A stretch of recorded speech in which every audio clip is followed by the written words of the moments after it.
அனைவருக்கும் என்னுடைய பணிவன்பான வணக்கம்.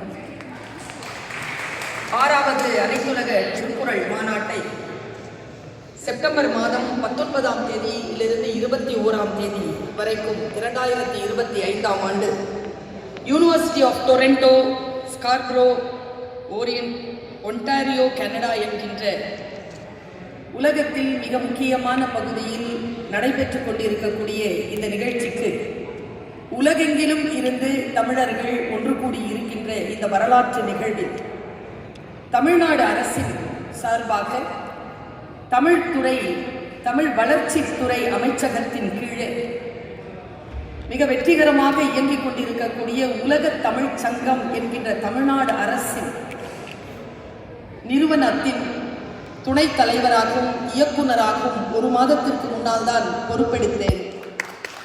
அந்த பொறுப்பில் நின்று கொண்டு இந்த மாநாட்டில் பங்கெடுப்பது என்பது என் வாழ்க்கையில் மிக முக்கியமான நகர்வாக நான் கருதுகிறேன். திரு சிவன் இளங்கோ அவர்களை எனக்கு ஒரு 8 ஆண்டுகளுக்கு மேலாக தெரியும். ஒவ்வொரு முறை அவரை சந்திக்கின்ற பொழுதும் தமிழை அடுத்த கட்டத்திற்கு உயர்த்துவதற்கான முனைப்புகளில் அவர் ஈடுபட்டிருப்பதை நான் உணர்ந்திருக்கிறேன். கொரோனா காலத்திற்கு அந்த நேரத்தில் டொரண்டோ பல்கலைக்கழகத்தில் தமிழ் இருக்கைக்காக அவர் போராடிய அந்த போராட்டத்தை, அதில் அவர் கண்ட வெற்றியை இந்தியாவிலிருந்து, தமிழ்நாட்டிலிருந்து பார்த்து கொண்டிருக்கக்கூடிய, பெருமைப்பட்டு கொண்டிருக்கக்கூடிய பல கோடி மக்களில் நானும் ஒருத்தி. அவருடைய அந்த முயற்சியின் காரணமாக இன்றைக்கு இந்த அனைத்துலக திருக்குறள் மாநாடு கனடாவிலே நடைபெறுகிறது. அதிகாரம், பொருளாதாரம், இந்த இரண்டின் உயர்வுகளுக்குள்ளாக இருக்கக்கூடியவர்களிடத்தில் கல்வி நிலையிலே, ஆய்வு நிலையிலே தமிழ் போய் சேர்கின்ற பொழுது அது இனத்தை காக்கக்கூடிய மிக முக்கியமான நகர்வாக வரலாற்றிலே குறித்து கொள்ளப்படும் என்பதற்கு கனடாவில் முன்னெடுத்திருக்கக்கூடிய இந்த 6வது திருக்குறள் மாநாடு ஒரு சாட்சியாக விளங்கப் போகிறது என்பதனை மட்டும் நான் இந்த மன்றத்தில் பதிவு செய்ய விரும்புகிறேன். என்னுடைய வாழ்க்கை முழுமையாக அண்ணன் சிவன் இளங்கோ மற்றும் டாக்டர் லம்போதரன் மற்றும் மற்ற அனைத்து நிர்வாக உறுப்பினர்களுக்கும் நான் செலுத்த கடமைப்பட்டிருக்கிறேன்.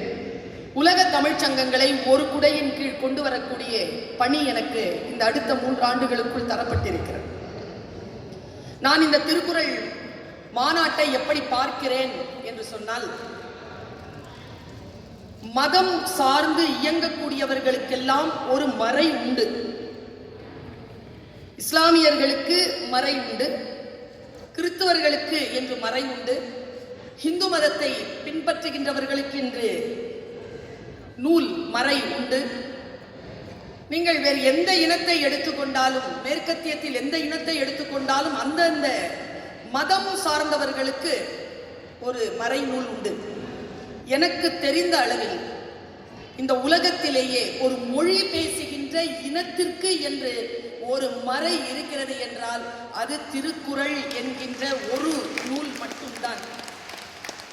ஜாதி மத எல்லைகளை கடந்து ஒரு மொழி பேசுகின்றவர்களுடைய இனத்திற்கு என்று ஒரு சட்ட புத்தகமாக திகழக்கூடிய இந்த திருக்குறளுக்கு இன்றைக்கு மாநாடு எடுக்கப்பட்டிருக்கிறது.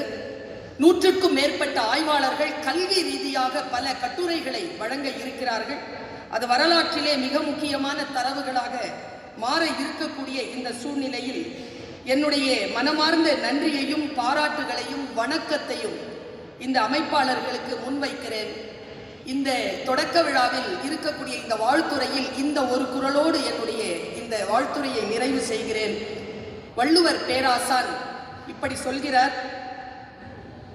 மனநலம் நன்கு உடையார் ஆயினும், மனநலம் நன்கு உடையார் ஆயினும் சான்றோர்க்கு இன நலம் ஏமாப்புடைத்து. என்ன பொருள் என்றால், தமிழ் சான்றோர்கள் மனநலம் கொண்டவர்களாக இருக்கிறார்கள்.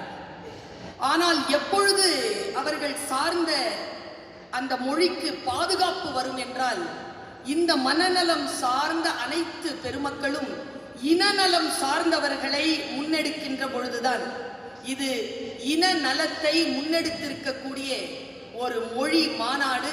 இந்த மொழி தமிழ் மொழியின் வேதமாக திகழக்கூடிய, மறையாக திகழக்கூடிய இந்த திருக்குறள் மாநாடு இந்த 3 நாட்களில் மிக வெற்றிகரமாக தன்னுடைய பாதையை தொடங்கி இருக்கிறது. தமிழ்நாட்டின் சார்பிலும் தமிழ்நாடு அரசின் சார்பிலும் என்னுடைய தமிழ்ச்சங்கம் சார்பிலும் உங்களுடைய அத்துணை பேருடைய வாழ்த்துக்களை பெறுவதற்காக நான் வந்திருந்தாலும் கூட என்னுடைய வாழ்த்துக்களையும் பாராட்டுகளையும் இந்த நேரத்தில் பதிவு செய்து இடம் சார்கிறேன். நன்றி, வணக்கம்.